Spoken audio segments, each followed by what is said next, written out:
Hey guys, I'm back to another video here. Today we are doing what if Naruto was a girl slash female part 11, and I think I'll discuss this story because I think in the last part I said Naruto, Ruby and Sasuke. Maybe I'm not 100% sure, but if I did, sorry guys, I meant Ryu.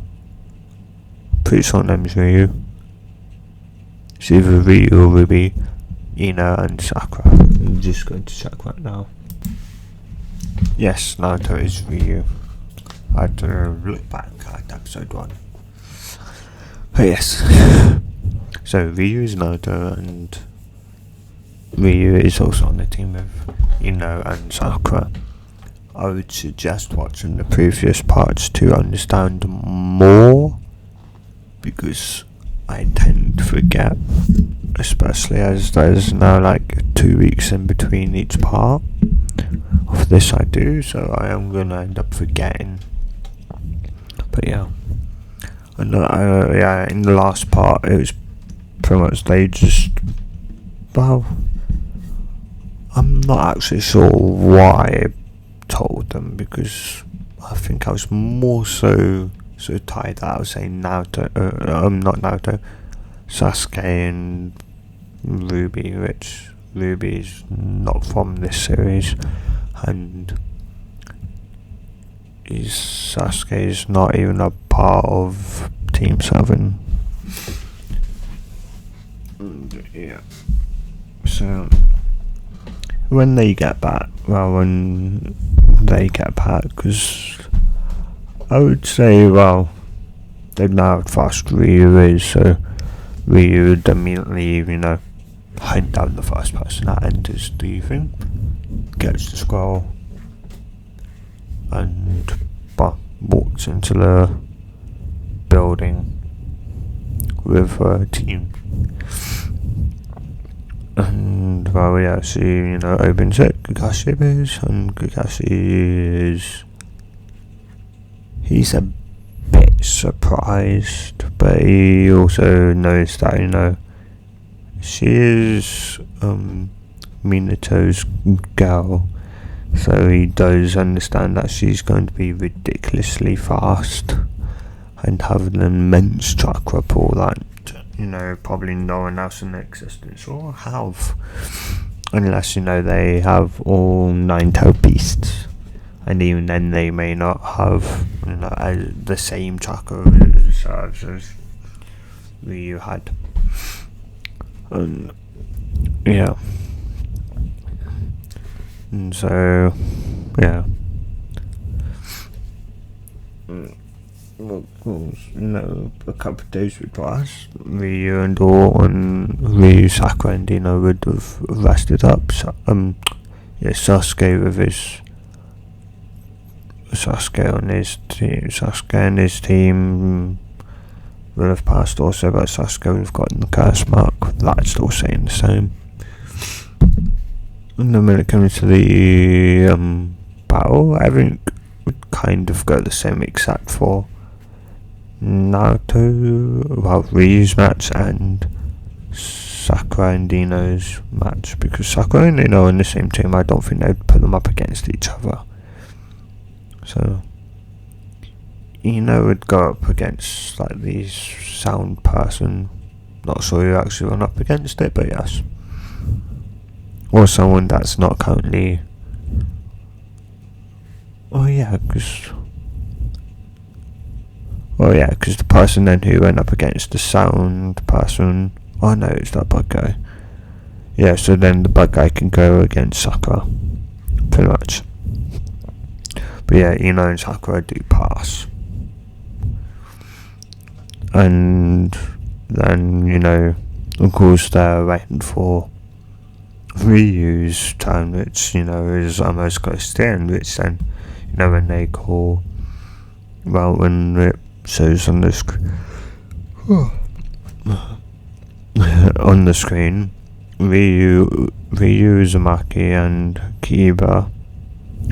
I don't know Kiba's last name, but Kiba's, So Ryu jumps down, so does Skiba, and he tells them the rules. I think they would, and then would say begin, and pretty shortly Ryu would quite easily win, and he knows whoever goes up against Gaara is going to lose against Gaara, because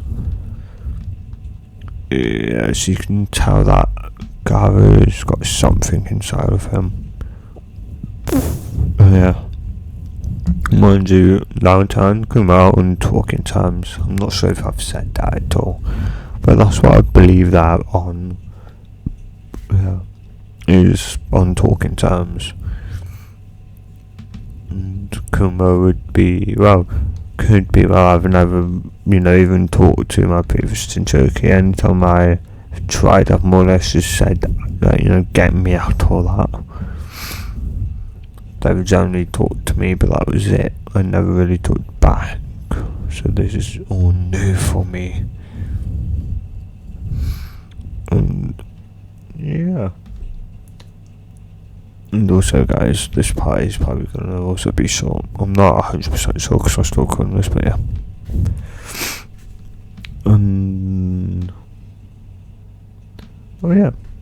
After that, Rockley's match would sadly still go the same. Of course, Kuma would say that the one thing Kuma would say is, if I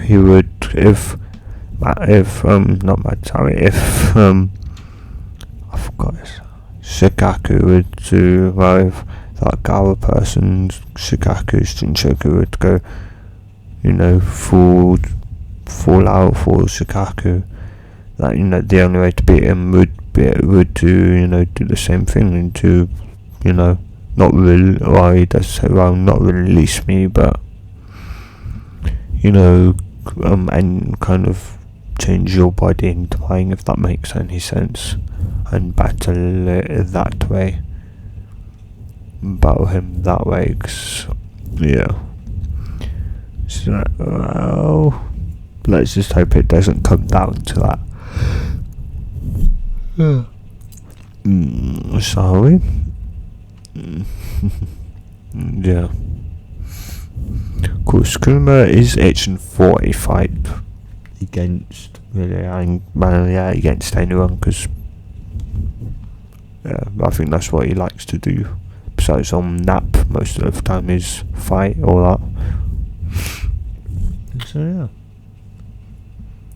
and after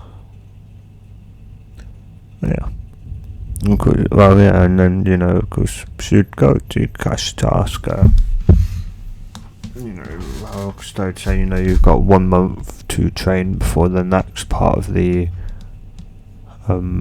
thing starts, before the next part of the Chunin exam start, and Naruto Ryu would go and ask, Kakashi, because she is adopted by Kakashi, I think.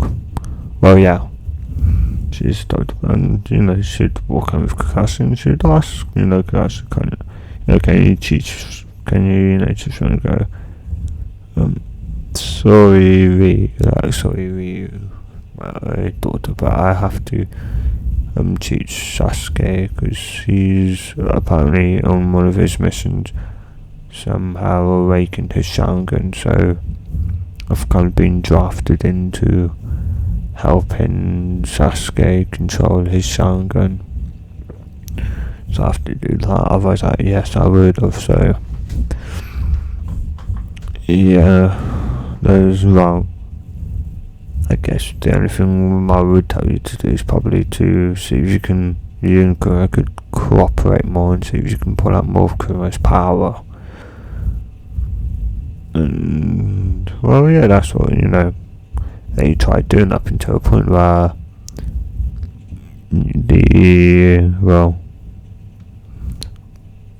dryer comes into play. So, Ryu just be, sitting down somewhere, talking with Kuma and that, and Kuma would say, well, the only real way to use my power is to probably take it away from me, so then you cry. Separate source that isn't tainted by my anger. And it's just like, well, yeah, but your anger gives you your shape, gives you your body. If I pull that away then from you, yeah, I may have, something that's got no anger in, but then it also disables my ability to transform into, doesn't it? It's like, well, it would give me a chakra cloak, sure, but that's only, a chakra cloak. It's not an actual, body, yeah, I would be able to transform into you. And it's like, well, I don't think you would anyway, considering you're female and I'm male, so it would probably end up turning out female, considering, it's technically your body, so I would have to live in a female body. But I'd get used to it. And yeah. And well, even though, she does agree, maybe one day I will, separate your chakra from your anger, so then I've got a, why I can do that, but I still also want to be able to, become you, I guess, so then, I'd be able to intimidate, scare people that, are scared of the Nine Tails. Or more so scared of Yukari. It's like, well, that's not nice. It's like, says the one who, attacked the village and that. And yeah, he goes quiet afterwards. And then he goes, well, you probably want to go back. Because I think there's a pervert looking at you. And she snaps back to reality and she's like, who are you? It's like, I was just seeing if you're conscious, kid, if you were alive or dead. If you was alive or dead. So, well, I'm clearly alive, And anyway, who are you? I could have you reported. It's like, whoa, calm down there. Have you never heard of me? He's like, no, that's why I'd report you to the police. And I think I'm about to do that. Wait, no, I'm Jiraiya, one of the legislative signing, and who are those? No, she would know, but she wouldn't really believe, this person calling himself Jiraiya, so she would need to prove it. And she'd also been at the point that, I'm pretty sure if you was one of the legendary signing, you wouldn't be such a pervert also. Which, yeah, that, strikes a nerve in him.